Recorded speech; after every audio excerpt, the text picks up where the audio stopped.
You see that in the second half. I'm wondering the same thing. What a defensive performance that was. And had they not get that one free throw, then we hold them scoreless for the entire quarter, man. It's an incredible job.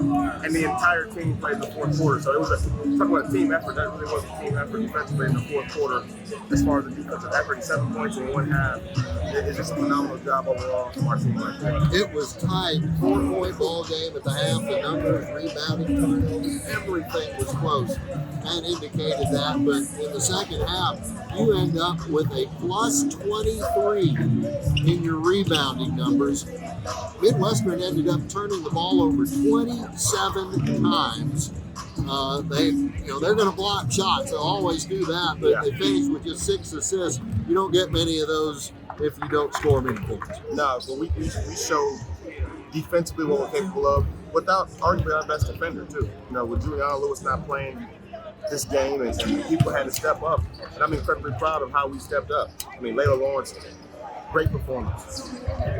Desiree Curl, great performance. Deani, go down the line. We played great basketball in the second half. Wasn't pleased at halftime at all, but how we responded to the conversation that we had at halftime, if you want to call it a conversation, how we responded is tremendous, and they show why they're one of the best teams, why we're one of the best teams in the country. And Layla came off the bench in 23 minutes, 19 points for her. She was 8 out of 16 shooting, nearly got a double-double with 9 rebounds, and she had a couple of blocks to go along with a couple of steals. Layla's got a great set of hands.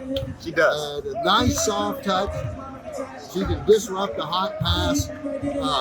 It's just fun to watch her play down there. Her ball control, how she finishes around the basket, some of the shots that she's able to make is incredible. We challenged Desiree. I challenged her in the second half to rebound and how she responded with 13 rebounds, 10 defensive rebounds. That's what it was that we needed, was to be able to get stops. It just felt like they were scoring too much in the first half on second half points. And how we were able to, they did a good job with their zone in the first half. We were able to spark breaks with our rebound. Our guard rebounded a little bit better. And then Turner, when we got steals, we went to this deflection out of bounds. We got steals that led the points. And man, tremendous. That was the first one. It was. Coach, I'm right there with you. Fast break points. Lions won that 19-6. The bench outscored Midwestern's 42-11. Second chance points. You had only the bench outscored Midwestern. Yes. Period. Totally. Wow. There's so many anomalies in this thing. It's just tried. Look at that. 22 offensive rebounds for A&M-Commerce. You had more defensive boards alone than they had total. 34 to 33. Yeah. I'm proud, man. This is a tough place to play. It's a tough place to get a win. And they're a really good ball player. And let's not be fooled by the score. Midwestern has a good team. They're going to make a tremendous run this year. They're a well-coached bunch right there. Midwestern has a good team, and they're going to make a tremendous run this year. They're a well-coached bunch right there, and they're talented, man. They got a good group. But I thought our team responded to a close game at halftime and came out on a mission. And anytime you can get a win here, it's a big win. And one more game before the break with an opportunity to go 11-0. 10-0 right now. Can't say enough how proud I am of this team, and we're about to go get some ice cream and celebrate this win. There you go. Sprinkles on top today. Sprinkles on top. I'd sprinkle for that. Coach, going into this game, you had to remember what happened back in January with the pickup game against Midwestern State. No question. And I am certain that was something you had to remind the team about a little bit as well. I didn't. I was replaying it in my mind at halftime, but it was about coaching in that moment and how can we make adjustments, because I thought some things clicked for us right before halftime as far as they were pressing the entire first half. I thought we started to figure some things out, and then they came out and didn't really press the second half. And then other things opened up for us, and then what we found, how we got stops, man. That's one thing we knew we could do as a team was score the ball. And we were averaging 80 points a game this year, and got to 81 today. But it was can we get stops? And with Juliana out, it became even bigger. Like, can we get stops with one of our best defensive players, one of our best rebounders not playing today?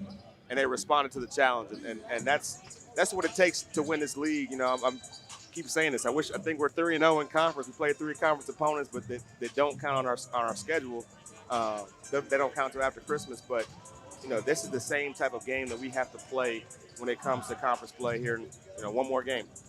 Coach, when you look at Layla and Simone, who both filling in, picking up all of Juliana's minutes with her being out, you had to like what you got out of them, and how do you divide up all the minutes for those two?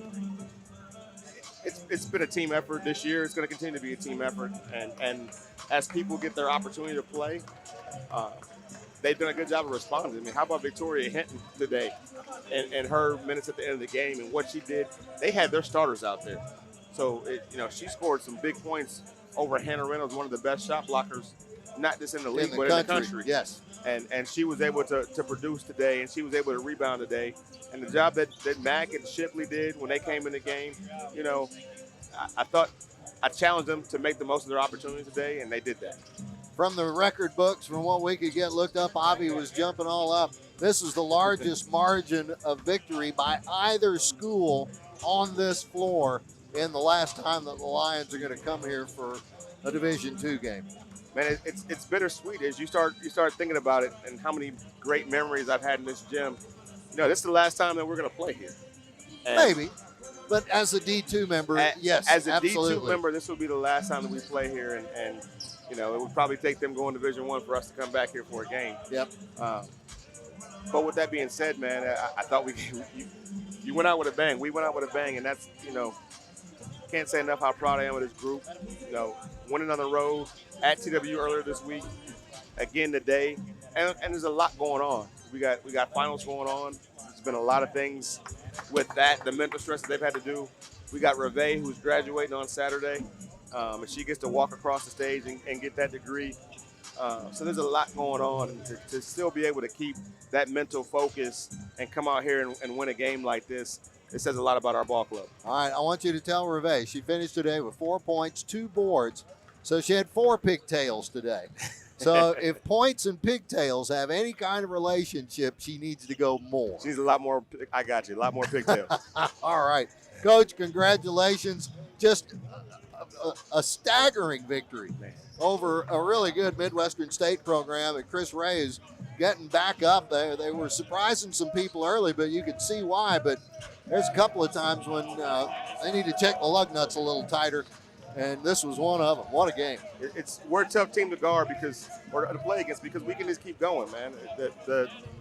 We haven't had a team this deep, and it's a luxury, and it says a lot about our players that they could be coming and playing different places and playing 30 plus minutes a game at certain places, but they've sold out to coming here and winning and being a part of winning, and that's what's special about our girls in our locker room. All right, Coach, great group. They'll play again on Monday against Arkansas Fort Smith in the Merce, and that's going to be a 2 o'clock start. We're going to do 2 o'clock start. Matinee basketball again. Yes, sir. You like that? Love it. All right, folks, we'll be back. Lions win, and we'll be back. The men are ready to go when we return.